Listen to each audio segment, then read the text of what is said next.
Jessica Marie Lunsford gimė 1995 m. spalio 6 d. Gastonijoje, Šiaurės Karolinoje, Jungtinėse Amerikos valstijose. Ji mėgo eiti į mokyklą, dainuoti, buvo mandagi, draugiška ir gera mokinė. Jessica mėgo tiek mokytojai, tiek klasiokai. Mergaitė taip pat mėgo leisti laiką su tėčiu, kuris dažnai veždavosi ją pasivažinėti motociklu, ir tai buvo viena mėgstamiausių jos pramogų. Jo šeima neturėjo daug pinigų, todėl Jessica gyveno su savo tėčiu, seneliais iš tėvo pusės ir šuniuku Corky savo konteinerinėme namelyje Homosassa miestelyje, Floridoje. Nors šeima nebuvo pasiturinti, jie stengėsi būti dėkingi ir džiaugtis tuo, ką turėjo.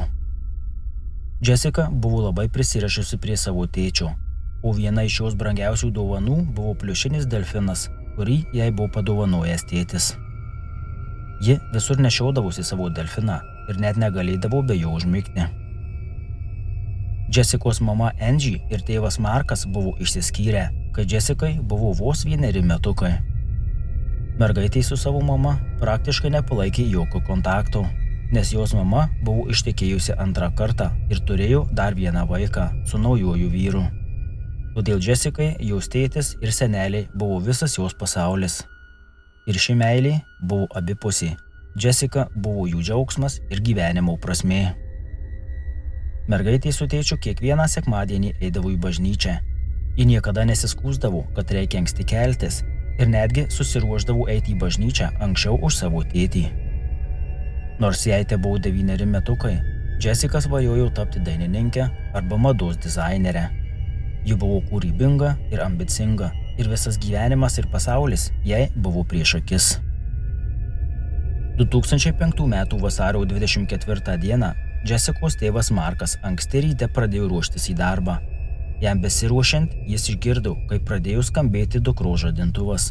Jis skambėjo jau keletą minučių, tačiau mergaitė jo neišjungė. Tada vyras nuėjo į dukros kambarį pasakyti, kad jau laikas keltis, nes jai reikėjo eiti į mokyklą. Įėjęs į kambarį, Markas pamatė, kad jos mokykliniai drabužiai vis dar buvo tvarkingai sulankstyti ant kėdės, tačiau Jessicos kambaryje nebuvo. Ir savaime suprantama, Marką apėmė paniška baimė ir nerimas, kur yra jo dukra. Jis skubiai pradėjo ieškoti mergaitės po visus namus, tačiau Jessicos niekur nebuvo. Todėl nedelsiant, jis kreipėsi į policiją.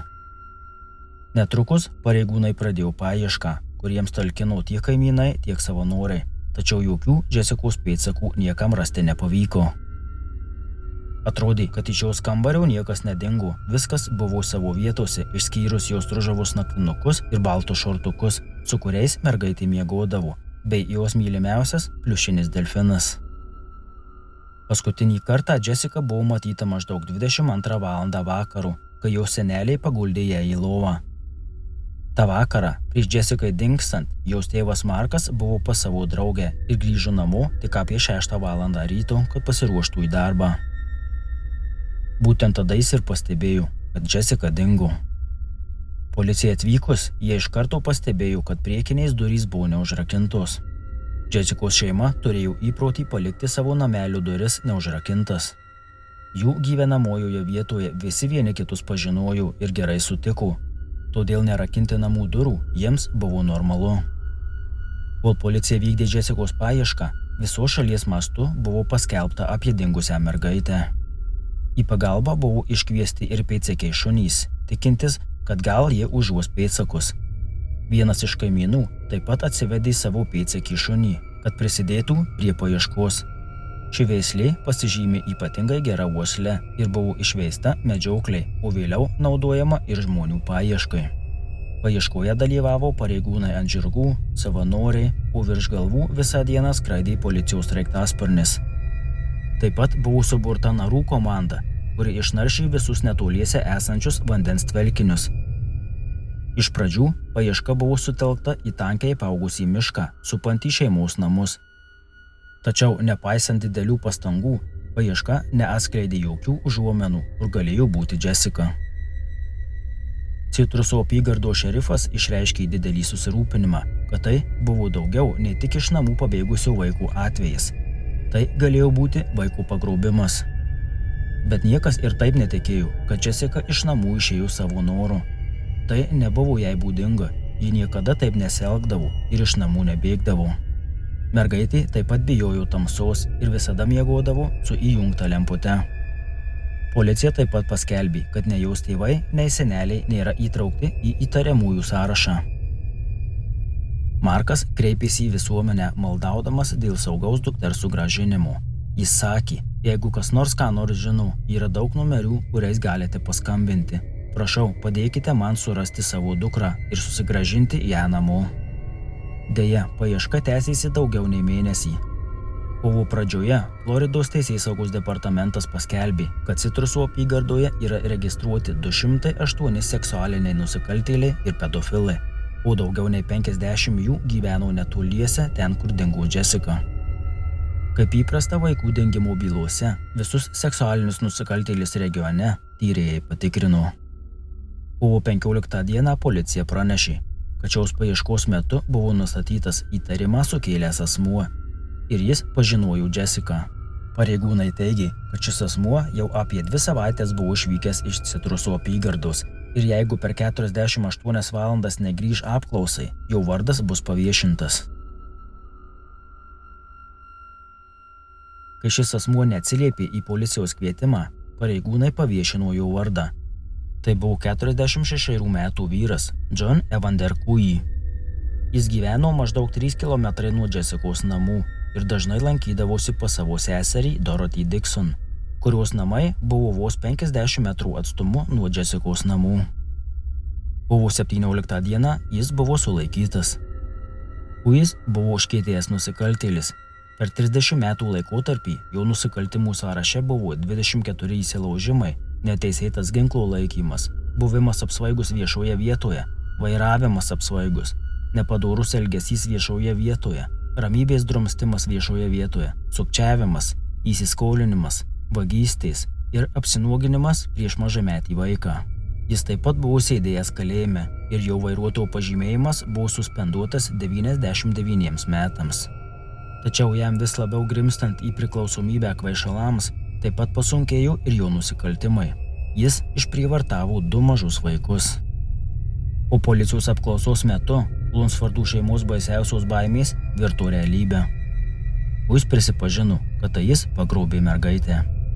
Per 2 valandų apklausą Johnas Cooey papasakojo, kad apie 3 valandą ryto, vos kelios valandos prieš Jessicos tėvui grįžtant namo, jis tyliai įėjo pro neužrakintas duris, įlindo į Jessicos miegamąjį, pažadino ją ir pasakė, kad mergaitė nešauktų ir nieko nesakytų.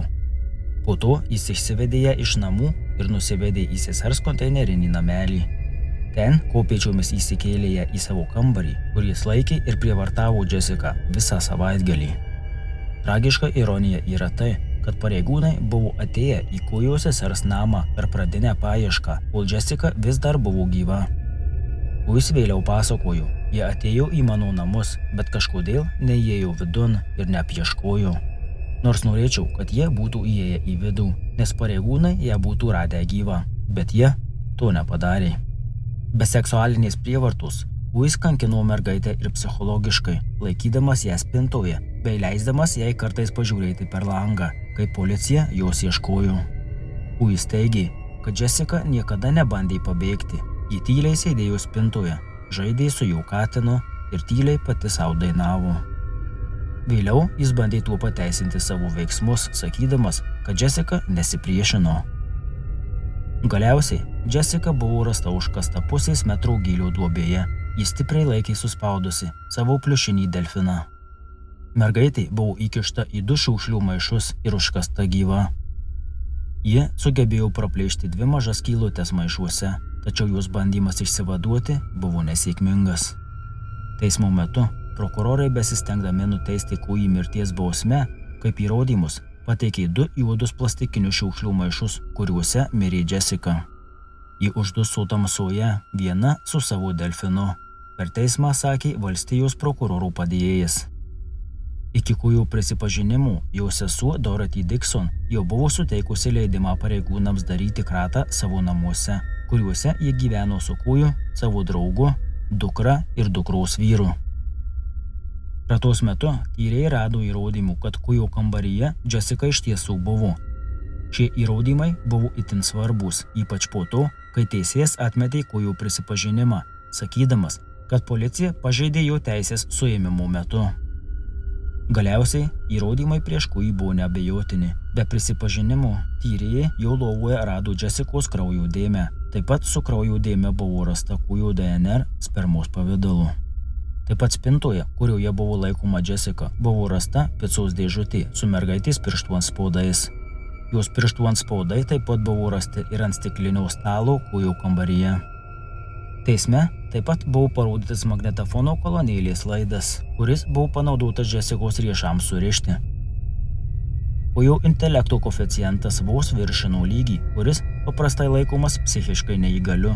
Tačiau teisėjas atmetė jo advokato argumentą, kad mirties bausmė jam negali būti įvykdyta teisėtai. Jessicos tėtis teisme kreipėsi į Johną Kujį sakydamas, tikiuosi, kad tu girdėsi, kaip ji verkia, kai bandysi užmigti naktį. Ir tu niekada gyvenime daugiau nenuskriausi kito vaiko. Markas taip pat pasidalino prisiminimais apie savo mažąją dukrytę. Prisimenu, kai jai buvo maždaug 1 metukai, ji mane bučiuodavo, apkabindavo ir pavogdavo razinas iš mano dribsnių. Nuo mėlynių iki guzų, nuo pleistrų iki dviračių. Ji buvo berniukiška su savo tėčiu ir labai miela mažoji dama su savo močiute, pasakojo jisai. Kujis atsakė, esu ligotas žmogus, net nežinau, kodėl tai padariau. Aš tiesiog pratrūkau ir padariau tai, nežinau kodėl. Esu ligonis. Kujis taip pat prisipažino turėjęs seksualinių santykių su savo jaunomis dukterėčiomis, apie ką anksčiau teisėsauga net nežinojo. Nenorėjau eiti į kalėjimą, bet aš to nusipelniau. Nusipelniau tiesiog mirti, sakė jis. Prisipažinimo metu Kujis buvo paklaustas, ką jis pasakytų, jeigu galėtų pasikalbėti su Jessica. Jis atsakė, labai atsiprašau, norėčiau, kad būtum gyva ir galėtum grįžti pas savo tėvus. Nepaisant advokatų bandymų įtikinti prisiekusiuosius, kad Kujis yra psichiškai nekompetentingas, jis buvo pripažintas kaltu ir nuteistas mirties bausme. Bet 2009 metais Kujis mirė kalėjime natūralia mirtimi, likus kiek daugiau nei mėnesiui, iki kol aukščiausiasis teismas turėjo nagrinėti jo apeliaciją. Johno Kujo sesuo Dorothy Dixon ir dar 2 žmonės gyvenę name, kuriame slėpėsi Kujis, buvo apkaltinti trukdymu teisėsaugai dėl to, kad net pranešė institucijoms, kai Kujis neva prisipažino jiems padaręs nusikaltimą. Po žiauraus Jessicos nužudymų jo šeima pradėjo kampaniją, siekdama, kad būtų priimtas Jessicos įstatymas, angliškai Jessica's Law. Šis įstatymas numato minimalę 25 metų laisvės atėmimo bausmę ir maksimalę iki gyvos galvos, pirmą kartą nusikaltusiems vaikų prievartautojams. Po Jessicos įstatymo priėmimo Floridoje daugelis kitų valstijų įvedė savo šio įstatymo versijas. Tarsi ši byla nebūtų pakankamai tragiška, Jessicos tėvui Markui praėjus porą metų po šios tragedijos buvo diagnozuota limfoma.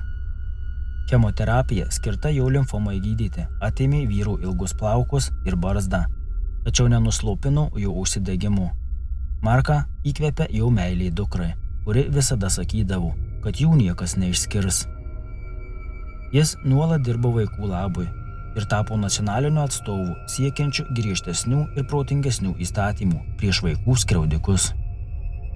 Ačiū visiems, kad žiūrėjote. Jeigu patiko video, prašau paspauskite like. Jeigu nepatiko, paspauskite dislike. Palikite komentarą, ką galvojate apie šią bylą ir pafollowkit mane Instagrame. Ir iki kito karto, iki.